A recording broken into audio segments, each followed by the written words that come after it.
plot twist yang bikin semua terdiam. Erick Thohir kembali bikin kejutan tak terduga, pengganti Ole Romagney ternyata bukan Miliano seperti prediksi banyak orang. Striker mewah seharga 270 miliar rupiah diam-diam sudah siap tempur. Proses naturalisasi langsung dikebut kilat.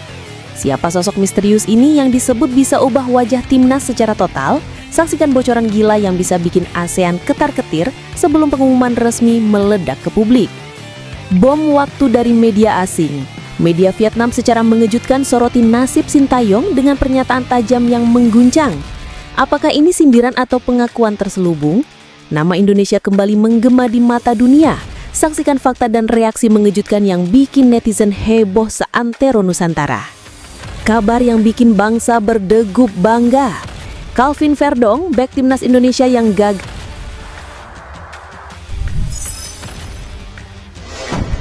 Nama Thijs Dallinga kembali mencuat di kalangan pencinta sepak bola Indonesia. Thijs Dallinga, striker asal Belanda yang saat ini memperkuat Bologna di Serie A, disebut-sebut sebagai kandidat kuat untuk menggantikan Ole Romagney yang mengalami cedera saat membela Oxford United di Piala Presiden 2025. Cedera serius yang menimpa Ole Romagney membuka peluang bagi PSSI untuk mencari alternatif di lini depan timnas Indonesia. Salah satu nama yang kembali ramai diperbincangkan adalah Thijs Dallinga. Menariknya, Dallinga bukanlah sosok asing dalam wacana naturalisasi. Ia sempat masuk radar PSSI pada awal era naturalisasi pemain keturunan di bawah pelatih Sintayong. Meski belum ada konfirmasi resmi, sejumlah laporan menyebutkan bahwa keluarga besar Dallinga pernah tinggal di kawasan Tanjung Priok, Jakarta pada tahun 1950-an. Jika benar memiliki darah Indonesia, kehadiran Dallinga bisa menjadi tambahan tajam di lini depan Garuda. Musim Eerste Divisie. Proses naturalisasinya diperkirakan rampung sebelum September 2025 agar bisa memperkuat Garuda Muda di kualifikasi Piala Asia U23 2026 yang akan berlangsung di Sidoarjo. Di level U21, Zylstra tampil gemilang dengan mencetak 17 gol dan 7 assist dari 21 laga musim lalu. Media Vietnam pun turut menyoroti Zylstra setelah ia mencetak 6 gol alias double hat-trick dalam laga uji coba Volendam versus Beemster yang berakhir 17-0 pada 29 Juli 2025. Performa gemilang ini membuatnya dijuluki sebagai calon bintang baru timnas Indonesia. Bek Leeds United, Pascal Struijk, juga masuk dalam radar naturalisasi. Media Belanda menyebut bahwa keluarga Struijk telah memberi izin untuk membela Indonesia. Pada April 2025, ia terlihat menyaksikan langsung laga Oxford United di Inggris, yang memperkuat spekulasi kehadirannya dalam proyek timnas Garuda.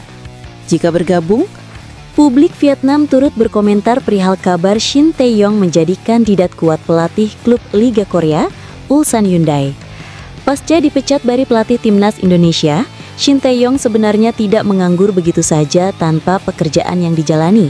Ia setidaknya memiliki 2 jabatan mentereng sebagai salah satu pengurus klub Seongnam FC dan Wakil Presiden Federasi Korea Selatan atau KFA.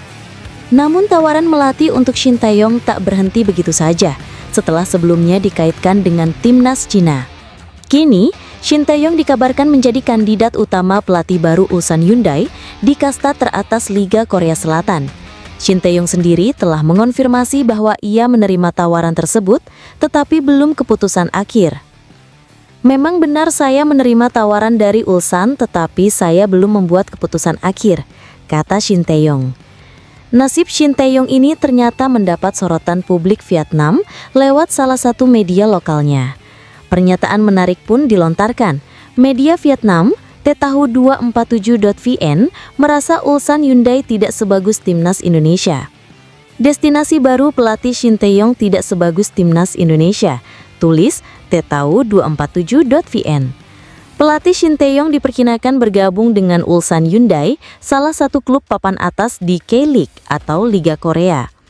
Akan tetapi tujuan barunya tidak sebaik timnas Indonesia, imbuh mereka. Lantas, mengapa media Vietnam bisa berkomentar demikian? Hal ini merujuk pada gaji yang bakal diterima Shin Tae-yong. Media Korea ramai-ramai mewartakan Shin Tae-yong bakal memecahkan rekor gaji terbesar sepanjang sejarah K-League.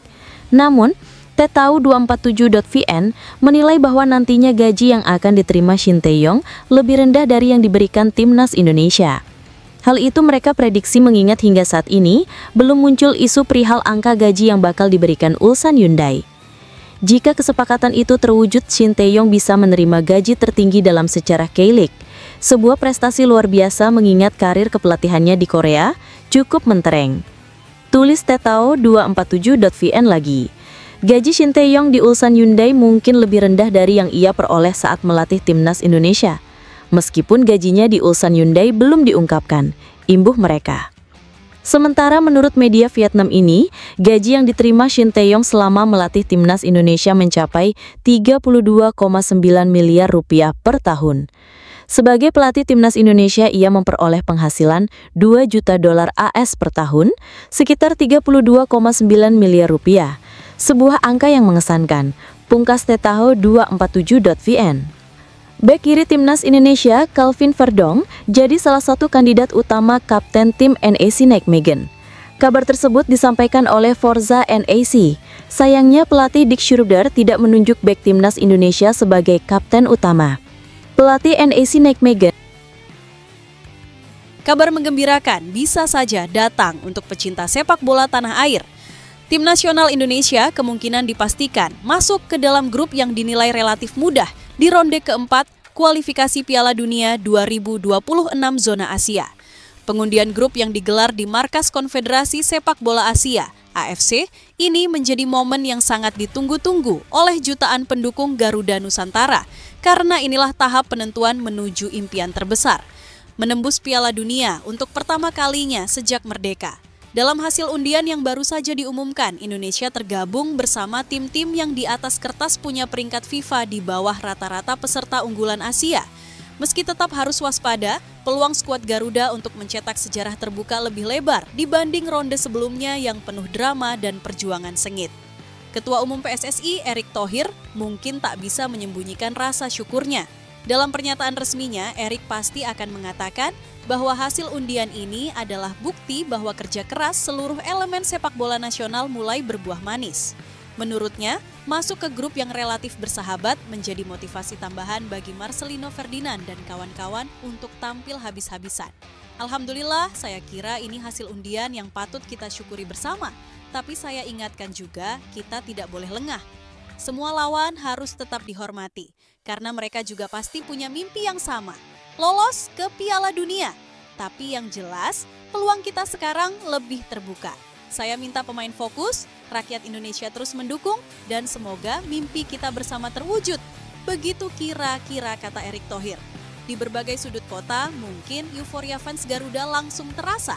Di media sosial, tagar Garuda menuju Piala Dunia langsung merajai trending topik.